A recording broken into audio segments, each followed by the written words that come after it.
ಎಲ್ಲರಿಗೂ ನಮಸ್ಕಾರ ಸ್ನೇಹಿತರೆ. ಇತ್ತೀಚಿನ ದಿನಗಳಲ್ಲಿ ನಮ್ಮ ಈ ಒಂದು ಪೊಲೀಸ್ ಠಾಣೆಗೆ ಬರ್ತಕ್ಕಂಥ ಒಂದು ಕಂಪ್ಲೇಂಟ್ಗಳು ಏನದಾವೆ ಅದರಲ್ಲಿ ಹೆಚ್ಚಿನ ಪಾಲು ನಾವು ಅದರ ಬಗ್ಗೆ ಪರಿಶೀಲನೆ ಮಾಡಿ ನೋಡಿದಾಗ ಈ ಹೊಟ್ಟೆ ಕಿಚ್ಚಿನ ಮನೋಭಾವನೆ ಸ್ವಲ್ಪ ಹೆಚ್ಚಾಗ್ತಾ ಇದೆ.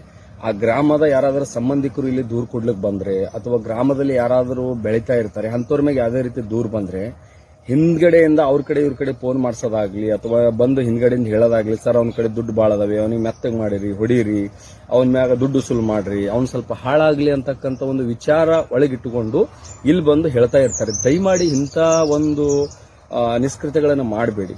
ಯಾಕಂದ್ರೆ ಅವ್ರು ಬೆಳೀತಾ ಇದಾರೆ ಅಂದ್ರೆ ಯಾವ ರೀತಿ ಬೆಳೀತಾ ಇದಾರೆ, ನಾವು ಕೂಡ ಯಾವ ರೀತಿ ಬೆಳಿಬೇಕು ಅಂತ ಅವ್ರ ಕಡೆಯಿಂದ ಮಾಹಿತಿ ತೊಗೊಳ್ಳಿ, ಇನ್ನೊಬ್ಬರ ಕಡೆಯಿಂದ ತಗೊಳ್ರಿ.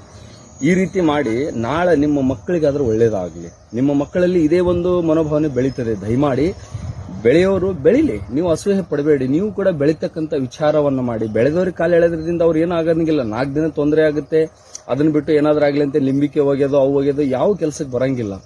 ದಯಮಾಡಿ ನಾನೇನು ಹೇಳ್ತೀನಿ ಅಂದ್ರೆ ನಿಮ್ಮ ವಿಚಾರ ನಾಳೆ ನಿಮ್ಮ ಮನೆತನಕ್ಕೆ ನಿಮ್ಮ ಮಕ್ಕಳಿಗೆ ಒಳ್ಳೇದಾಗ್ಲಿ. ಇಂಥ ಕೆಟ್ಟ ವಿಚಾರ ಇಟ್ಕೋಬೇಡಿ. ಬೆಳೆಯೋರು ಬೆಳಿಲಿ, ನಿಮ್ಮ ಮಕ್ಕಳಿಗೆ ಕೂಡ ಭಗವಂತ ಒಳ್ಳೇದು ಮಾಡಲಿ, ನಮ್ಮ ಮಕ್ಕಳು ಕೂಡ ಒಂದು ಉನ್ನತ ಮಟ್ಟಕ್ಕೆ ಹೋಗ್ಲಿ ಅಂತ ಭಗವಂತನಿಗೆ ಪ್ರಾರ್ಥನೆ ಮಾಡಿ. ಹೊಟ್ಟಿಗೆಚ್ಚು ಪಟ್ಟು ಲಿಂಬೆ ಹಣ್ಣು ಒಗೆದೆ, ಮೆಣಸಿನಕಾಯಿ ಕಟ್ಟಿದೆ, ಯಾವುದೇ ರೀತಿ ಪ್ರಯೋಜನ ಬರಂಗಿಲ್ಲ. ದಯಮಾಡಿ ಅಂತ ವಿಚಾರನ ಎಲ್ಲರೂ ತೆಗೆದು ಹೋಗಬೇಕಾಗಿ ನಾನು ನಿಮ್ಮೆಲ್ಲರಲ್ಲಿ ಕೈ ಮುಗಿದು